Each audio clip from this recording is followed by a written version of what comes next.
Hey, welcome to the channel. So, I have not made a video in a long time. One of the reasons I haven't, I know most of my videos have been basically me opening cards. I haven't made any opening cards videos. Not that I don't have cards to open. I got lots of cards to open. Lots of like old stock, a lot of blasters. Um, we were kind of in that lull. So here's a little speech, I guess, or something about like the card market currently. So the card market currently is not wacko crazy like it was, where people were paying for, like I don't know. Let me grab some random card. Here you go, Howie Long, right? This Howie Long card from whatever freaking year, 1986 or something, right? Howie Long, nothing special card. It's worth, I don't know, 25 cents.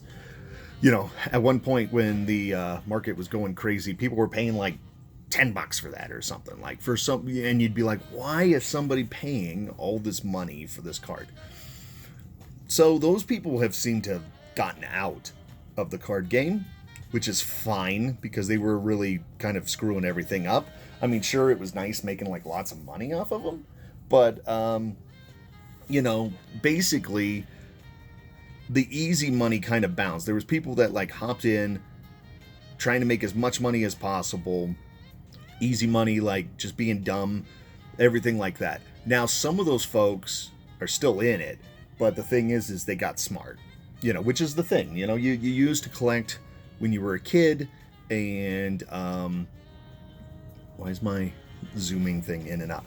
All right. But you used to collect when you were a kid. You didn't know anything about cards. You got into it. You saw that like you could buy this basketball card for this pack for $20 and turn around and sell each card for $5. And you were like, this is amazing. So that's what you did. And those people seem to have kind of either held on to those cards for too long and maybe have lost their ass now at this point or something. I mean, summer came. Summer was nice. People weren't stuck at home. They weren't sitting there, scared of COVID and getting free government checks and just buying stuff off of eBay. My eBay sales definitely have dropped. Right now, I mean, I'm not even been selling a ton. Now, I will say right now, currently on my eBay store, Sullivan Cards Collectibles, I have a ton of slabs. I did my first card show I've done in forever a couple weeks ago, and I took a whole bunch of stuff. I took a ridiculous amount of stuff. I sold $699 worth of cards. Now, that doesn't sound, maybe it sounds impressive to some people, maybe it doesn't sound that impressive. I didn't sell any high dollar items. I had like a cool Josh Allen rookie that I had $500 on and stuff like that. I didn't sell anything like that. It would have been really sweet to sell that stuff. Didn't sell that stuff.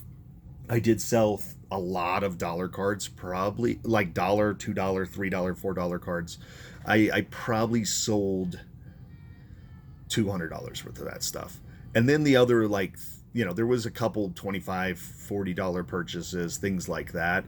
And then one of the other big ones was like a guy bought like $250 worth of vintage, and then he came back and bought like another $300 worth of vintage or something, which I know in your brain you're like, well, that's like 550, 750, and you sold like 1,000. It all adds up in my brain. But I mean, I did try to keep track. I also did some trades. I traded for like a couple decent cards, a box of cards, things like that. So, and the 700, and then I also did I got PayPal sales off of that. So I put a whole bunch of slabs on my eBay. Here's Troy Aikman rookie. I had, it's a GMA card, but it's a 9. I literally have it starting at $1. Here's a Mark Brunell card, $1. Jimmy Garoppolo rookie, $1. I have all these things listed at $1. I got like, I don't know, 9 or 10 things that already have bids on them. I mean, I don't want to sell those for $1, but I also just need to kind of blow out some stock and get some stuff. And then I have a lot of stuff that, like I said, I've bought a lot of blasters recently. One other reason like the card market's kind of down right now is because we always get this, there's a card lull after the All-Star break in baseball, only like the big baseball heads are still into baseball. And that stuff kind of still keeps on trickling out stuff, but a lot of people don't really get back into baseball until like basically playoffs start. Kind of more the casual fan like me or something. I'm not sitting here watching the Colorado Rockies, who are 28 games out, caring what they're doing right now. I don't care. Pretty soon, once near the end of the season, they also start doing the call ups. So you got that one guy, and you might have some hype on a Jason Dominguez because maybe he's finally playing or something like that. So, that's the thing with like baseball, and that's the only sport going on now. Football just started. We're in week 2 already. So week 2 of football has started. So football has kind of started picking back up. Not a lot of movement on some players, but some, for sure, especially rookies and stuff. Mac Jones, starting the season, and he hasn't played bad, but he hasn't played amazing. Those type of guys, they move the market. So it's kind of one of those flip the cards now, hold them. Now, if you go to like something like Cardboard Connection and you look at the release dates of cards, there's been, Score's always your football one that comes out first, and then it kind of goes, and then right now we have 2 regular boxes basically, and that's the one thing too, is you'll hear about how people want the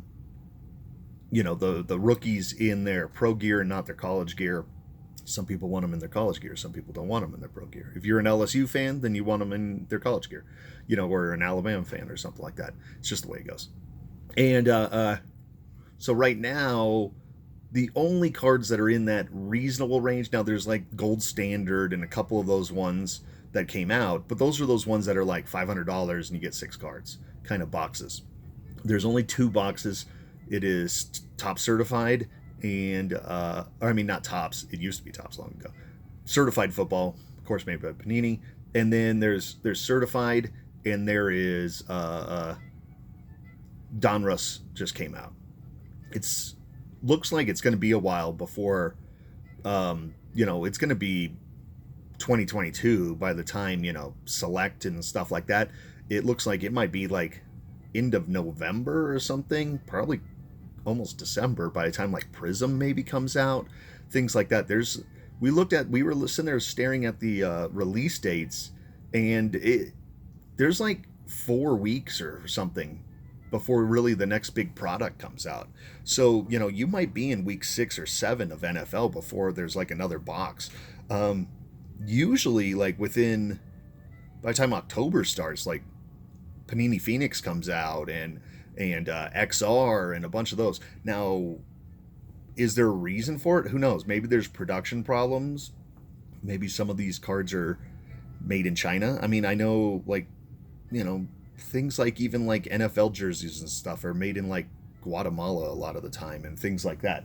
So, who knows what production problems you have because of COVID.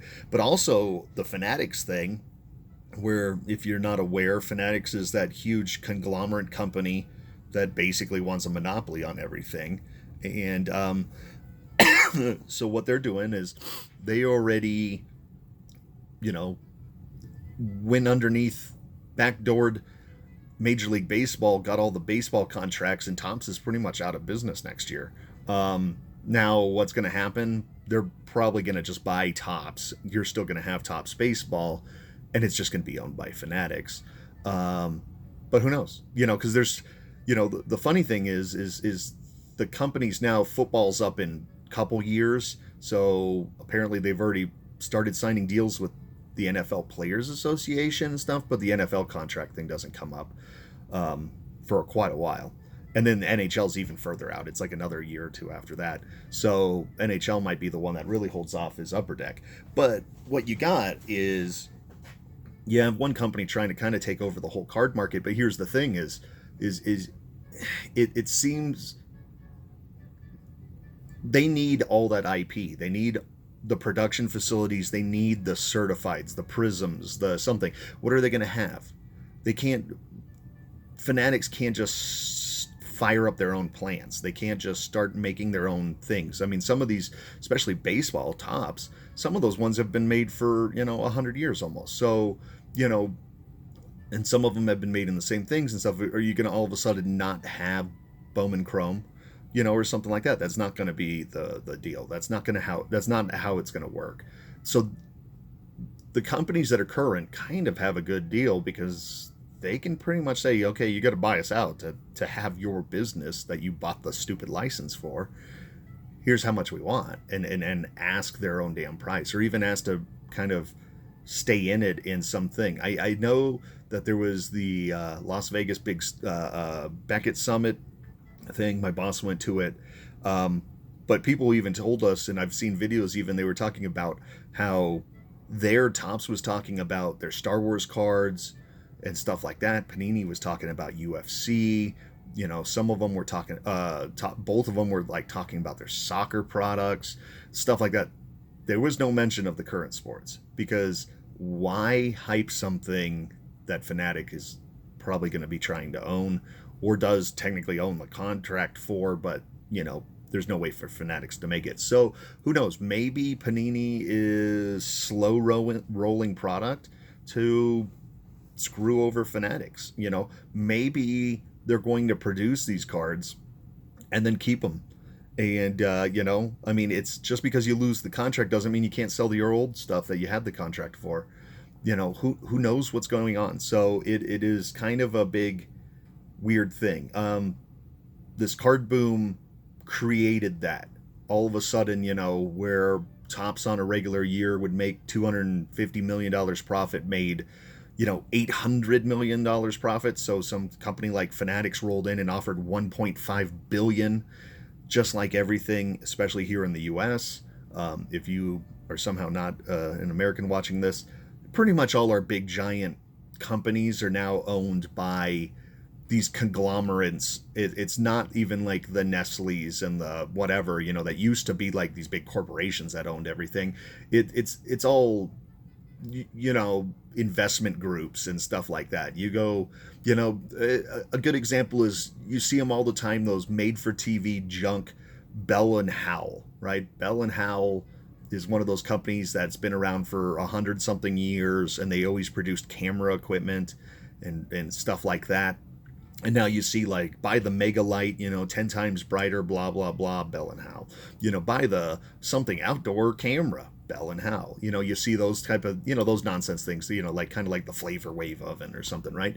You see those things and they're always Bell and Howell. And it's like, that's not the same company, though. I looked it up one time. I remember, because I was like, Bell and Howell, they used to make cameras and stuff. They've been owned by like 9 different, like, conglomerates now at this point. And they're all subsidiaries of some conglomerate, and then that got bought by, it's Sullivan Investments Corporation sold it to Monarch Holdings LLP, which then sold it to, Darkfire LLP, and then, Crenshaw Investments Partners subsidiarized something with something, and now it's this and that, and that's why they're just farting out Chinese junk at this point in time. Those companies do. And they just take an old name, that maybe went bankrupt or had closed at some point and bought it, and then just, fart it out because some guy like me remembers them from old camera equipment. And you go, oh, hey, a video camera for the outside of your house. Bell and Howell, they've been making cameras forever. And then you buy it, and it's, something you could have bought off of Alibaba for like $2.14, right? It's kind of the way it goes. eBay wise, so like getting back to eBay, I'm back to selling now, but I definitely took a little bit of time off. It gets to where I feel like I'm living in this basement and just packaging and shipping cards constantly. Now, I also tried to kind of slow my roll on buying stuff, thus the reason I haven't bought a lot of new product. I literally bought 1 box of certified, got some decent cards out of it, probably broke even. I bought my box of Score and stuff when they first came out, but those are lower end. I bought 1 box of Legacy, got a good really monster card out of it, holding on to that one, and then I'm just kind of holding out for Prism now, or Phoenix or something like that. But I have been buying blasters, and if you don't know what a blaster box is, when I'm talking about blasters, I'm talking about these guys. The little ones, they tend to have, I don't know, anywhere from 80 cards to 40 cards, somewhere, sometimes they're only 20 cards, but they're $20. Panini did turn around, and these ones that are now, if you still somehow are one of those people that can find them at a Walmart or something, they did turn around. These things aren't $19.99 anymore, or whatever they used to be, $16.88. Walmart always had like weird prices like that.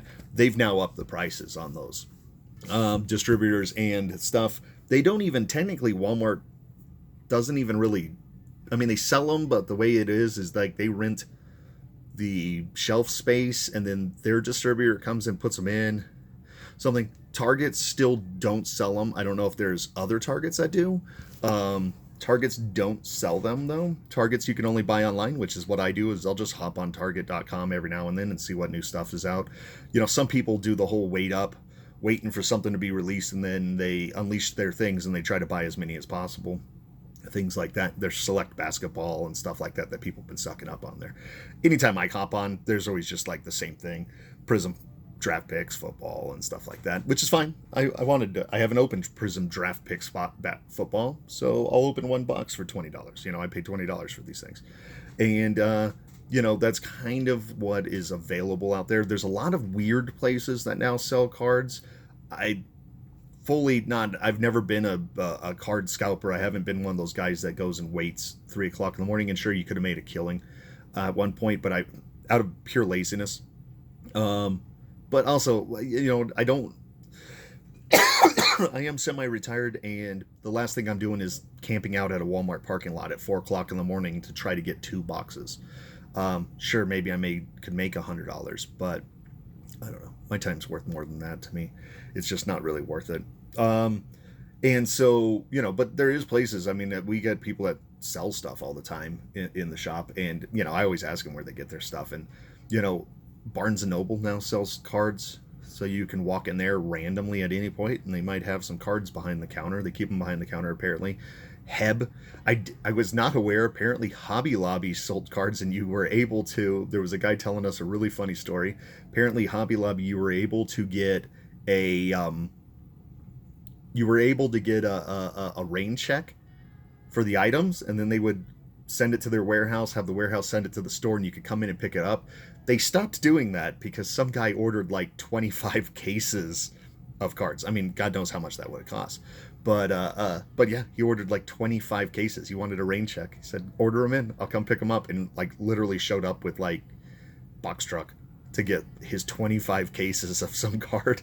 So they don't let that now. It has to be in store available now or something. They don't do a rain check or something. But I never thought of, let's go look at football. Let me go look for my new, I don't know, Donruss Elite football or something. Let's see if Hobby Lobby has it. There's those, Hebs and other grocery, bigger chain kind of stores and stuff that sell them now. So as Target and stuff said, we don't want to deal with this because, people were literally shooting each other in parking lots for, select football. Or camping out, and there'd be a line of 100 people. You'd think it was, the Rolling Stones releasing free tickets or something. They just don't. They're not even going to deal with it. They're just going to put them out online and just let them go online. The thing is, before Fanatics bought everything, the thing was maybe Panini just bypasses all them and just does nothing but direct sales online. But maybe not now. Now they're, who knows, and who knows what Fanatics is going to do. Fanatics is kind of the big hiccup in there.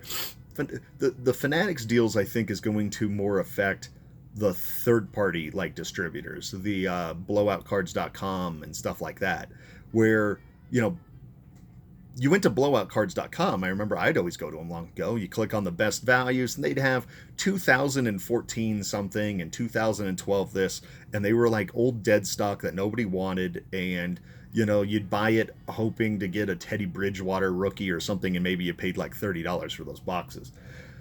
Nowadays, those boxes are actually, they're not worth as much as they were probably when they came out, but they're definitely not, there's no going on there and buying 2005 something Topps football something for $29.99 or something. That's just not out there anymore. Those are all going to be $300 or something. And that's definitely more than those would have cost when they came out. But, the price of boxes have definitely gone up. We even had to reprice stuff like a week ago, the last time I was working, and within 1 week the bulk of everything went up $50 to $100. So, the new product isn't really something that's doable for a lot of people. So a lot of people have moved to singles. A lot of people have moved to eBay. The thing with the eBay is, like I was saying, is people have actually, I don't know, learned or gotten smart. That's why I put my slabs at 99 cents, the bulk of them. To get some action on them, to get some bids. It sucks when I do sell a card that is a $25 card and I sold it for, $3. It sucks. But it's just the way it is. Hopefully I'm only $5 or $10 in it. Long ago is the day where I could slap out this Mark Brunel and put $29.99 on it, and somebody pays that, and maybe even people start bidding against each other, and next thing you know, it sold for $70, and you're like, why'd my Mark Brunel card sell for $70? I paid $3 for that, in a giant lot or something, So those ones, I didn't really know what to take to the card show. I'm probably not going to take higher end cards. Let the other vendors sell the higher end cards. People seem to be always hunting like, the stuff that comes in those expensive newer product, and like the downtown cards and things like that. They tend to be doing that. With the grading companies, PSA and Beckett are still like just not even accessible. They're back open grading, but I think it's $150 a card, so it's not $15.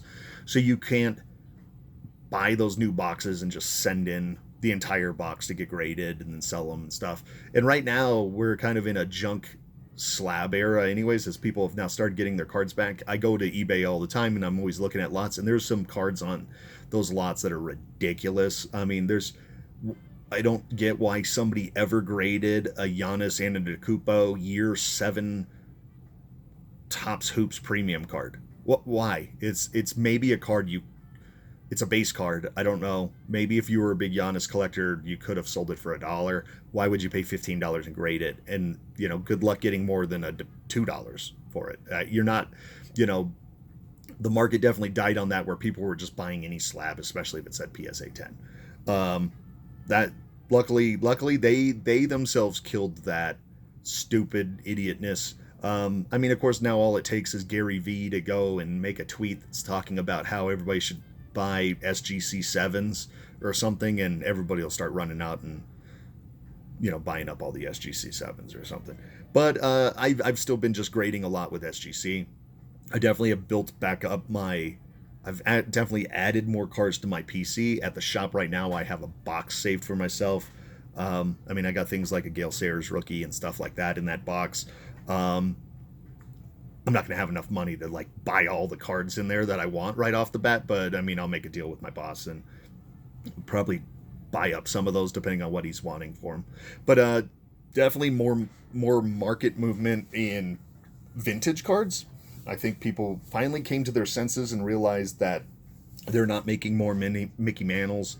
They're not making more, of the vintage cards. So there seems to definitely be, and vintage cards have always been your best investment. There's always a slight uptick in vintage every year. And so, definitely even when the card boom was going crazy and people were paying $500,000 for a Luka Doncic rookie, people were still only paying $150,000 for this vintage card, which is still a great thing if you bought, I've known people that, long ago bought themselves a Jordan rookie, and they paid, $200 or $300 for the thing. And then they, maybe after 10 years, they sent it in to get graded and it came back an 8. And then, they sold it for $35,000 or something during the card boom. Now, if you had bought that $35,000, it wasn't like without the craziness going on. Sure, that $35,000 card you can't turn around and flip 6 months later for $100,000. People were doing that, and more power to them. I wish I had a slew of those big cards like that were all graded higher, and stuff like that. I have things. I don't have like a Mantle rookie or anything, but I got Mantle second and third year cards, but mine are all like graded 2s, 3s, things like that. I've always been the guy that bought graded cards and stuff of Harmon Killebrew when it was $60 at a shop or something like that.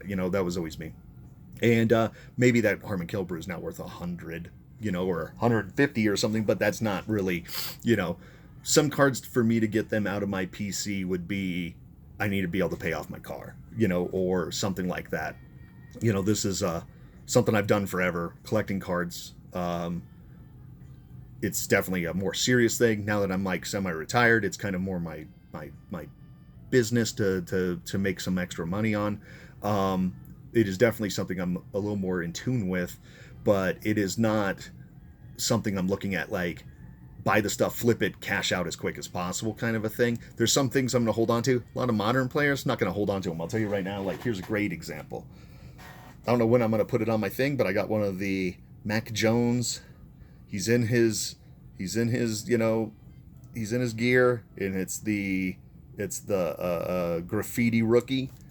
I'll probably give it another week or two, and then I'll throw it out there. I might get, who knows? I might get $150 to $200 for that card. Now who knows? Mac Jones could become the next Tom Brady, and I shouldn't have ever sold it for $200 because it's worth $55,000 now or something. But whatever.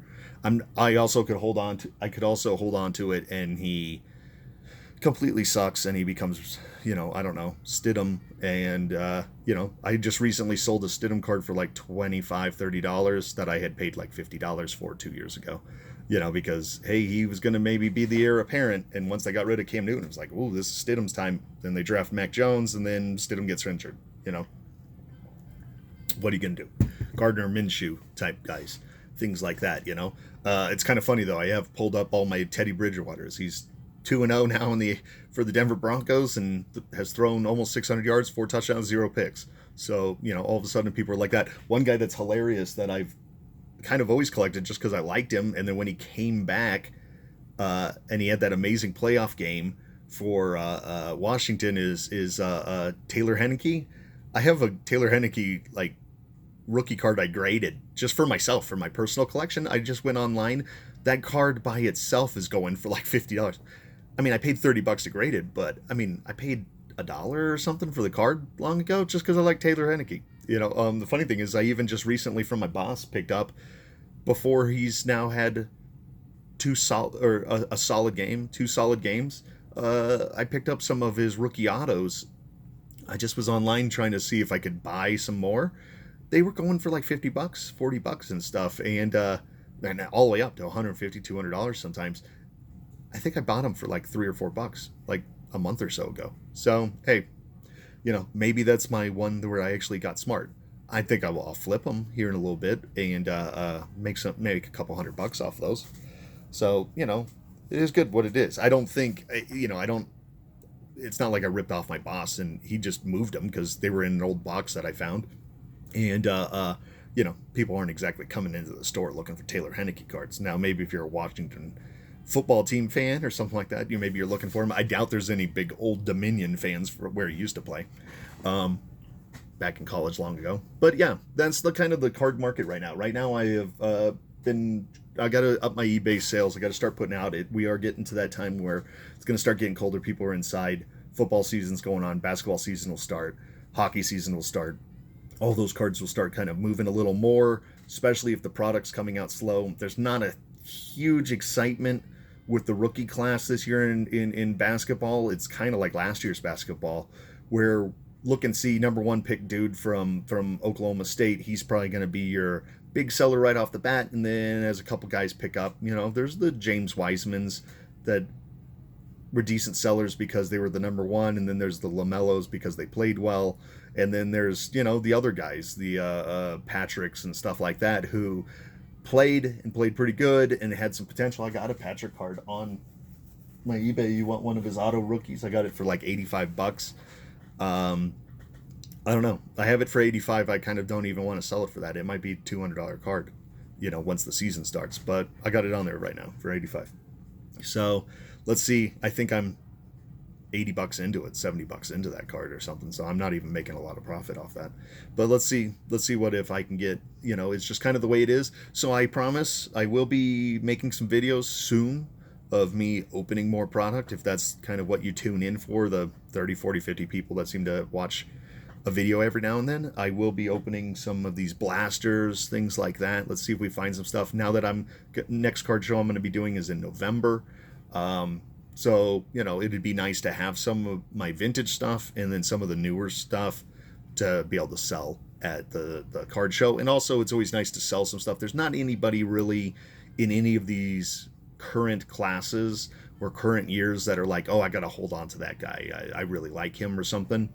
I mean, as usual, I'll hold on to like hockey cards and stuff because, you know, it's hockey. I mean, you never know. You know, I had some Cale Makars and stuff for sale, and people just didn't want to pay the price for them. Some people, you know, a lot of people trying to either make deals where they didn't have cards that I wanted, or they were just way low on what I thought I should sell them for. And you know, I get pulling up comps on eBay and looking at stuff. I'm not above comps, you know, when I sell cards at a card show, but a lot of the time you got to factor in that you're going to be paying 10% tax and you're going to be paying, you know, $5 at least minimum shipping, things like that. So it's like add, you know, if it's a $400 card, add another 45, $50 to it. So, you know, when people are like, oh, well, the comp says 400 and you're asking 420, well, yeah, because you're going to pay 450 actually. Buy that card right now, you know.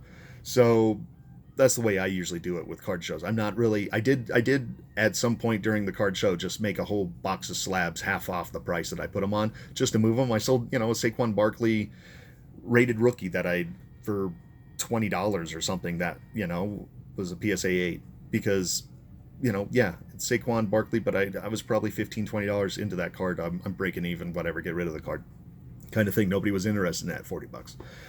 You know, that's kind of the way I look at it. Got to move off some of these things, especially as I keep on having more cards come in. And the nice thing is with the card market kind of fizzling a little, it got all those people. Some of them definitely are asking way too much money because they are like, well, they did the whole, I spent $10,000 on my credit cards. So I got to at least get $10,000 back. Not going to happen. I've done it over the years, you know, when I've gone through my old stacks and pulled out stuff that was from 2010, you know, it's very obvious. I bought a lot of high-end product and it's like, God, that year I probably spent $8,000 or so in cards. And it's like, what do I got here? You know, I got $3,000 worth of cards, you know, it's just the way it goes sometimes. You know, so some of those people kind of maybe have finally learned. I've seen a lot of people that have been buying lots of big lots and stuff. I've purchased a bunch of big lots recently. So a lot of more sorting, a lot of me sitting here sorting and pricing individual cards and things like that. And that's why I haven't been opening stuff, but I've been getting the itch. I want to open some new cards. So I'll be opening the new cards soon. And if that's kind of what you like tuning in for to see just what new cards are coming out, I'll be opening up some soon. So anyways, stay tuned. Thanks for watching, subscribe, like, all that stuff. And I'll be back to opening some cards pretty soon. Thanks.